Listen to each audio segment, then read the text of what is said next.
Amsel International on fon salminama landa masiɗon e jam Allah hara ɗum hara alhamdulillah min matimiɗo e jam kanka hoore journal ɗo kaɓe holliri ɗo en fait démolition o quartier narco e banditisme ittaɗo ɗo ma ɗum quartier des pauvres ittaɗo ɗo ɓattiɓe toon ɓe wawata en sifanade aray e hoore o journal ɗo hoore o information ɗo faala artude ɗum e muɗum seeɗa aray mimi way tout n'est pas politique ɗum ɗo haray ɗen dowa darude ɗum ɗo en tant que l'état aray c'est l'état guinéen qui fait son travail ici parce que miɗo yi bien ɗum ɗo haray na liyoneɓe natta sonde délinquant na liyoneɓe ƴetta natta e hay Sierra Leone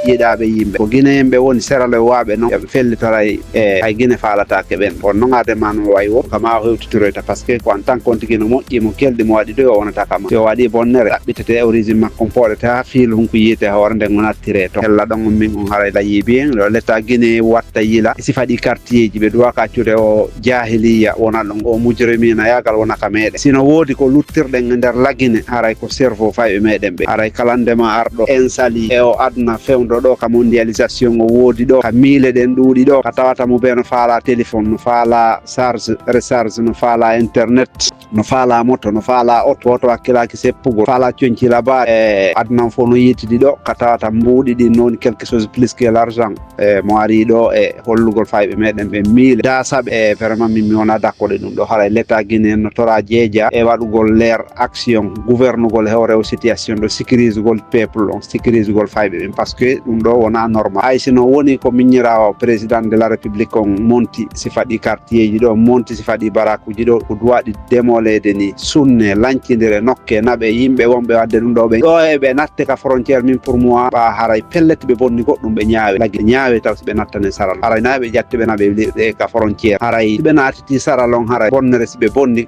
laguine ko gonga ɓe bonni goɗɗum laguine haray wonti gratuite par ce que ɗi quartier ji ɗi yiyeten ɗo ɗi ko honnu yewtata e nder ɗi ko beere e drogue comprimé yeyete ɗum e prostitution e yeeyugol organ e mutingol ɓiɓɓe yimɓe ɗum ɗo fof kontoyanoyta fayɓe ɓurɓe labede ko ɓe wippete ko ɓe naadete ko ɓe wippete naade donc ko wakkiliɗa o si tawi entourage ma on labaka marsa aray entourage on no woni important aray vraiment min golla wi gouvernement guinéen on sappo encore une fois sappo a déciduɗo ɗum ɗo o siko gouverneur ville de Conakry siko ministre siko président de la république Mamadi Doumbouya min miɗo yimo sappo il faut gouverner après tout le pays qui va rester min miɗo yi ɗum ɗo tout n'est pas politique haray ɗum ɗo c'est la gouvernance c'est la bonne gouvernance ko ɗum ɗo haray ɗum ɗo noon no dowa jokkede garan ville ji ɗin Guinée fof wattane yila ɗum dowa ka accirede ni jona ɗum ɓe fayɓe meɗen ɓe yiyotto ɓe cerveau muɗum luttirɗen noon si ɓe suttinama ɗi piiji hay ɓe yeehi yaasi ɓe cerveau tago ina noon feere Allah dandu saabu son daari hande sa hawti ka fulawa maɗa a daari butkiji wonde ka fulawa mum si yo jejelu beer udditeteɗo yeeye par jour ma chocolat ma lait en sachet ma recharge téléphone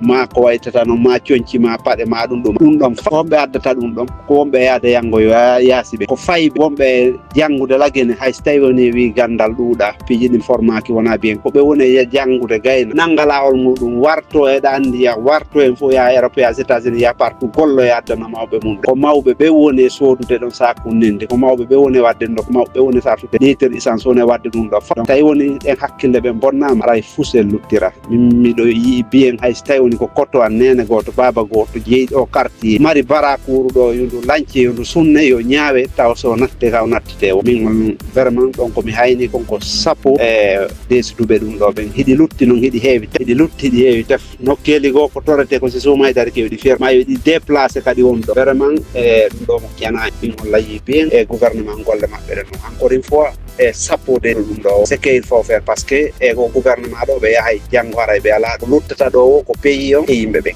woni Russie woni France woni Allemagne États-Unis ɓe fof ko programme ji maɓɓe ko ɗum anini ɓe ko defandata ko intérêt ji maɓɓe enen kadi sen defandali intérêt ji men defanduɗen hoore men en ɓooyay wiide kaarijo wallitake en maasi ko kamɓe ari ko kamɓe jogui laamu si ɓe ari ɗo joni ɓe wi président jo halta o haalata ma ɗum en tampina hoore men par ce que koynen woni e immade haɓɓito nandi koye maɓɓe wuurete ma ko kamɓe wurnata en c'est impossible laguine il faut yalten e o paquet fes anden droit ji men ɗi anden devoir men si moƴƴa yo moƴƴu si lancoto yo lanco fes wotinɗinnen Allah ko goto ko kanko cippini en hawre leydi ɗo kanko waɗi en kadi Guinée ɓe yimmoto kadi défenden fi leydi men quel que soit le prix. On n'écoute pas un français ni russe ni un américain ni personne ina ara ɗo wallito en fino marché kono so tawi woni ko aroɓe waɗa wiya ko intérêt ji mum tum ɓeɗo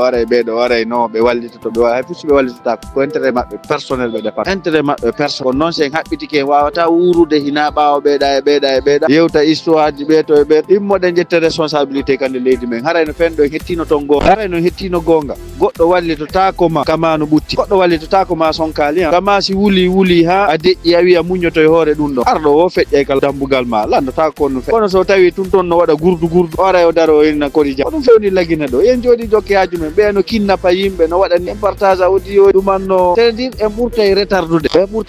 par ce que ko ɗum tampinta ƴettugol exemple je nokkeli goo gandanɗa hoore ma ɓen sur des intérêts personnel aussi ɓe dépendata sina intérêt maɓɓe ɓe en tampina hoore lagine ɗo il faut que yalten ka paquet anden ko woni droit men e devoir men dare no dartanoren fi no hettire lanɗo kala arɗo on sumati no wawi gollude e maɓɓe comme gagnant kono ko hedditi ko si en ƴetti ɓe inni ko kamɓe ɓuuri en doole kamɓe ɓuuri en ko ɓuuri en fof en wotindinni ko kamɓe ɓuuri en wontay e hoore men ko kamɓe ɓuuri en ha ñande leydi ndin par ce que ko enen holliɓe ɓuuri en te ille Allah no fonni en kono sa wi tun kaari no ɓurma continue o ɓurete forcément o ɓurete fes ɗon noon ko ɗum fewniɗen kamen ɗo wattanayila sen wattanalila en ɓooyay takkade hay woɓɓe ɗo iwi ko systéme kadi ɓurɗo bonɗo arta ka jooɗo systéme kadi ko noon continue yawoyay ɗo ha kala wo tawno hunnani hoore mum ino heɓude arki sew mum ino selli no sellira o yewtata e fi politique par ce que a taway ala important a fankay tum par ce que sa fankali goɗɗum a wowla heɓa probléme ji tawa a wata résoudre a fusi a tawa ya fankana hoorema muñanoɗa ha ñande o waɗi ko sa il faut yaltega paquet ƴettugol exemple e leyɗe goo nokkugo gorɗo garda ɗum ala il faut résister ka leydi men yetten gonga si ñiiɓen ka leydi hande pays ji buyno ɗo daariɗi démocratie ñiiɓino ka leydi maɓɓe ko kamɓe darti fiyo ñiiɓi par ce que kamɓe hiɓe hooli hoore maɓɓe kamɓe kay hiɓe wi goɗɗo ɓuraɓe kono enen ɗo yen wi kaari no ɓuuri en kono kaari ɓuuri kaari ay par ce que si tawi woni ko jawle ma goɗɗum go ɗum fof ko dokkal Allah na fi goɗɗo no ɓurma jawdi o yawortama ma o manquirtama respect ma goɗɗo piiji mais noon si tawi woni en wi tun kañum enen koye ɓuraɓe tun en continue e ɓuregol tun en ɓurata en continue e ɓurugol ɓe ɓura en tun enen en ɓurata hay kono hoore yo Allah moƴƴina vraiment